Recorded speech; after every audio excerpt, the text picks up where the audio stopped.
ಆ electronic voting machines ಹಲವು ವರ್ಷಗಳಿಂದ ತನ್ನ ವಿಶ್ವಾಸಾರ್ಹತೆಯನ್ನು ಕಳೆದುಕೊಳ್ತಾ ಇದೆ. ಕೆಲವು ಕಡೆ ಟ್ರಕ್ ಲೋಡ್ಗಟ್ಟಲೆ EVM ಮಷಿನ್ ಬಿದ್ದಾವೆ. ಕೆಲವು ಕಾರ್ಖಾನೆಗಳಲ್ಲಿ ದೊಡ್ಡ ದೊಡ್ಡ ಗುಂಪುಗಳು EVM ಮಷಿನ್ ಬಿದ್ದಾವೆ.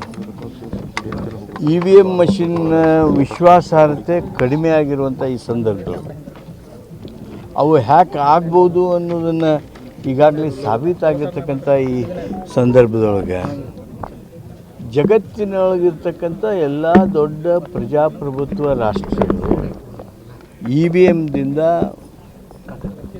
ಬ್ಯಾಲೆಟ್ ವೋಟಿಂಗಿಗೆ ಬಂದಿದ್ದಾವೆ, ಪೇಪರ್ ಬ್ಯಾಲೆಟ್ ವೋಟಿಂಗಿಗೆ ಬಂದಿದ್ದಾವೆ. ಆ ಹಿನ್ನೆಲೆಯೊಳಗೆ ನಾವು ಕರ್ನಾಟಕದೊಳಗೆ ಇವು ಬ್ಯಾಲೆಟ್ ಪೇಪರ್ ಮೇಲೆ ಚುನಾವಣೆ ಮಾಡಬೇಕು ಅಂತ ನಿರ್ಣಯ ಮಾಡಿದ್ದೇವೆ. ಈಗಾಗಲೇ ಎಲೆಕ್ಷನ್ ಕಮಿಷನ್ಗೆ ಅದರ ಬಗ್ಗೆ ಸೂಚಿಸಲಾಗಿದೆ. ಹಾಗೂ ಅದಕ್ಕೇನು ಅಗತ್ಯವಾಗಿರ್ತಕ್ಕಂಥ ಕಾನೂನಿನ ಬದಲಾವಣೆಗಳು ಏನಾದರೂ ಅವಶ್ಯ ಇದ್ದರೆ ಅಥವಾ ಅದಕ್ಕೆ ಬ್ಯಾಲೆಟ್ ಪೇಪರ್ ಪ್ರಿಂಟ್ ಮಾಡೋದಕ್ಕೆ ಅದಕ್ಕೆಲ್ಲ ಏನು ಹಣಕಾಸುಗಳು ಬೇಕಾಗುತ್ತೆ, ಅದಕ್ಕೆ ಬೇಕಾಗಿರ್ತಕ್ಕಂಥ ಹಣವನ್ನು ಸಹಿತ ಒದಗಿಸೋದಕ್ಕೆ ನಾವು ನಿರ್ಣಯಿಸಿದ್ದೇವೆ. ಸರ್, ಮುಂದಿನ ದಿನಗಳಲ್ಲಿ ವಿಧಾನಸಭೆ ಆಗಿರ್ಬೋದು, ಲೋಕಸಭೆ ಈ ಚುನಾವಣೆಗೂ ಏನು ಮಾಡ್ತೀರಿ ಸರ್? ವಿಧಾನಸಭೆ, ಲೋಕಸಭೆ ಆ ಚುನಾವಣೆಗಳಿಗೆ ಹೇಗೆ ಮಾಡಬೇಕು ಅನ್ನೋದನ್ನು ನಾವು ನಿರ್ಣಯ ಮಾಡೋಕ್ಕೆ ಬರೋಲ್ಲ. ಅದು ಎಲೆಕ್ಷನ್ ಕಮಿಷನ್ ಮಾಡಬೇಕು. ಎಲೆಕ್ಷನ್ ಕಮಿಷನ್ನವ್ರಿಗೆ ನಾವು ಸೂಕ್ತವಾಗಿರ್ತಕ್ಕಂಥ ನಮ್ಮ ಅಭಿಪ್ರಾಯವನ್ನು ಸಲಹೆಯನ್ನು ಕೊಡ್ತೀವಿ.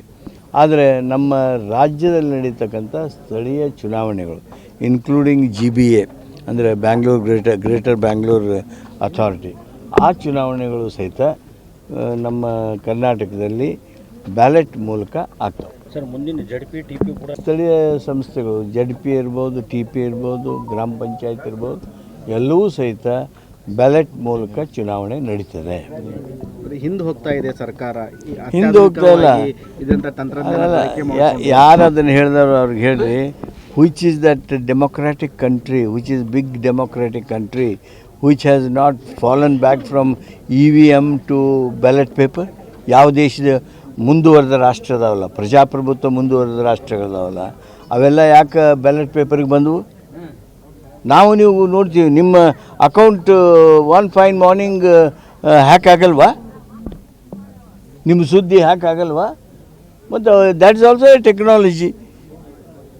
ಅದಕ್ಕೆ ನಾವು ಎಥಿಕಲ್ ಹ್ಯಾಕಥಾನ್ ಮಾಡಿರಿ ಅಂಥೇಳಿ ಎಲೆಕ್ಷನ್ ಕಮಿಷನ್ಗೆ ಹೇಳಿದ್ವಿ. ನಾವು ಎಲೆಕ್ಷನ್ ಕಮಿಷನ್ ಕೇಳಲಿಲ್ಲ. ಎಥಿಕಲ್ ಹ್ಯಾಕಥಾನ್ ಮಾಡೋದಕ್ಕೂ ತಯಾರಿಲ್ಲ, ಚರ್ಚೆಗೂ ತಯಾರಿಲ್ಲ. ಆವಾಗ ಮತ್ತು ಅನಿವಾರ್ಯವಾಗಿ ನಾವು ಯಾವುದರಲ್ಲಿ ವಿಶ್ವಾಸಾರ್ಹತೆ ಇರ್ತದೋ ವಿಶ್ವಾಸದಿಂದ ಚುನಾವಣೆಗಳನ್ನು ಮಾಡಬೇಕು.